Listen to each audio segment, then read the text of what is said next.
اعوذ باللہ من الشیطان الرجیم بسم اللہ الرحمن الرحیم السلام علیکم ورحمۃ اللہ وبرکاتہ۔ اے رب ذوالجلال، امور خیر کو انجام دینے میں ہماری نصرت فرما، آمین۔ ایک دن جناب سلمان فارسی رضی اللہ تعالی عنہ نے کچھ لوگوں کے سامنے رسول خدا صلی اللہ علیہ وآلہ وسلم کی یہ حدیث بیان فرمائی کہ حضرت صلی اللہ علیہ وآلہ وسلم نے ارشاد فرمایا، انا مدینۃ العلم وعلی بابھا، یعنی میں علم کا شہر ہوں اور علی اس کا دروازہ ہے۔ ان لوگوں نے جیسے ہی یہ حدیث جناب سلمان کی زبان سے سنی اور سن کر امام علی علیہ السلام سے حسد کرنے لگے اور اپنے 10 بڑے افراد کو جمع کیا اور اپنی طرف سے سازش کی کہ ہم 10 بندے علی کے پاس جائیں گے اور علی سے ایک ہی سوال کریں گے، دیکھتے ہیں علی کس طرح اس سوال کا جواب دیتے ہیں۔ اگر علی نے 10 افراد کو ایک ہی جواب دیا تو سمجھنا علی کے پاس کچھ نہیں ہے۔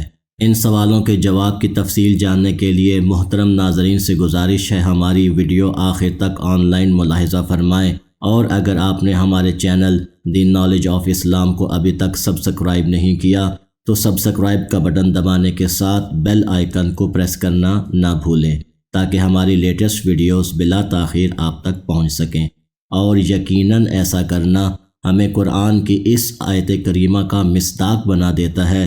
بسم اللہ الرحمن الرحیم، تعاونوا علی البر والتقوی، نیکی اور تقوی کے کاموں میں ایک دوسرے کی مدد کرو۔ شکریہ۔ ناظرین محترم، ان 10 افراد نے علی علیہ السلام کا امتحان لینے کی غرض سے اپنے ایک ساتھی کو امام علی علیہ السلام کے پاس بھیجا۔ پہلا شخص آیا اور پوچھا، یا علی، علم بہتر ہے یا دولت؟ آپ نے جواب دیا، علم بہتر ہے۔ پوچھنے والے نے پوچھا، یا علی، اس کی دلیل کیا ہے؟ آپ نے فرمایا، کیونکہ علم انبیاء کی میراث ہے اور دولت قارون، فرعون، حامان اور شداد کی میراث ہے۔ سوالی اپنے منافق دوستوں کے پاس گیا اور جو علی سے پوچھا تھا بیان کیا۔ دوسرا شخص آیا، وہی سوال دہرایا، یا علی، علم بہتر ہے یا دولت؟ آپ نے جواب دیا، علم بہتر ہے۔ پوچھا، دلیل کیا ہے؟ فرمایا، کیونکہ علم تیری حفاظت کرتا ہے لیکن تو مجبور ہے کہ تو مال و دولت کی حفاظت کرے۔ تیسرا شخص آیا، پوچھا، یا علی، علم بہتر ہے یا دولت؟ آپ نے فرمایا، علم دولت سے بہتر ہے۔ دلیل پوچھی تو فرمایا، علم رکھنے والے عالم کے دوست احباب زیادہ ہوتے ہیں لیکن دولت رکھنے والے شخص کے دشمن زیادہ ہوتے ہیں۔ چوتھا شخص آیا، پوچھا، یا علی، علم افضل ہے یا دولت؟ آپ نے جواب دیا، علم افضل ہے۔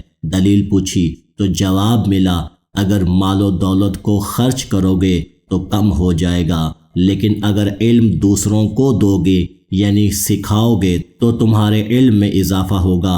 مال خرچ کرنے سے کم ہوتا ہے اور علم خرچ کرنے سے زیادہ ہوتا ہے۔ پانچواں شخص آیا، پوچھا، یا علی، علم بہتر ہے یا دولت؟ جواب ملا، علم بہتر ہے۔ دلیل پوچھی تو فرمایا، کیونکہ لوگ پیسے والے آدمی کو بخیل تصور کرتے ہیں لیکن علم والے عالم کو ہمیشہ صاحب عظمت اور عزت تصور کیا جاتا ہے۔ چھٹا شخص آیا، پوچھا، علم بہتر ہے یا دولت؟ جواب ملا، علم بہتر ہے۔ اس کی جب دلیل پوچھی تو فرمایا، ممکن ہے تمہاری دولت کو چور یا ڈاکو لوٹ کر لے جائیں لیکن علم کے کھونے اور چوری ہونے کا خوف عالم کو نہیں ہوتا۔ ساتواں شخص آیا، پوچھا، علم بہتر ہے یا دولت؟ جواب ملا، علم بہتر ہے۔ دلیل پوچھی تو فرمایا، مال وقت کے ساتھ ساتھ پرانا اور باسی ہو جاتا ہے لیکن علم وقت گزرنے کے ساتھ ساتھ پرانا یا خراب نہیں ہوتا۔ آٹھواں شخص آیا، پوچھا، یا علی، علم بہتر ہے یا دولت؟ جواب ملا، علم بہتر ہے۔ دلیل پوچھی تو فرمایا، مالدار آدمی سے روز قیامت اس مال و دولت کا حساب لیا جائے گا لیکن علم رکھنے والا عالم قیامت کے دن لوگوں کی شفاعت کرے گا۔ نواں شخص آیا اور پوچھا، علم افضل ہے یا دولت؟ جواب ملا، علم افضل ہے۔ دلیل پوچھی تو آپ نے ارشاد فرمایا، کیونکہ مال و دولت انسان کو سنگ دل بنا دیتے ہیں لیکن علم انسان کے دل کو نورانیت عطا کرتا ہے۔ 10واں شخص آیا، پوچھا یا علی علم افضل ہے یا دولت؟ آپ نے جواب دیا علم افضل ہے۔ پوچھا دلیل کیا ہے؟ فرمایا دولت مند شخص تکبر کرتا ہے اور ممکن ہے ایک وقت ایسا آئے کہ وہ خدائی کا دعویٰ کرنے لگے، لیکن جس کے پاس علم ہو وہ ہمیشہ متواضع اور عجز و انکساری سے کام لیتا ہے۔ 10ویں شخص نے بھی علی سے جو جواب سنا تھا سب کے سامنے بیان کیا اور سب نے بیک زبان ہو کر کہا کہ اللہ کے رسول نے درست فرمایا تھا کہ میں علم کا شہر ہوں اور علی اس کا دروازہ ہے۔ اس موقع پر علی ابن ابی طالب ارشاد فرماتے ہیں، اگر پوری دنیا بھی آ کر علی سے یہی سوال کرتی رہتی تو جب تک علی زندہ رہتا جواب دیتے ہوئے کبھی تھکتا نہیں اور ہر آنے والے کو ایک نیا جواب دیتا۔ یہ اللہ کا فضل ہے جو اس نے ہم محمد وآل محمد پر کیا ہوا ہے۔ سبحان اللہ۔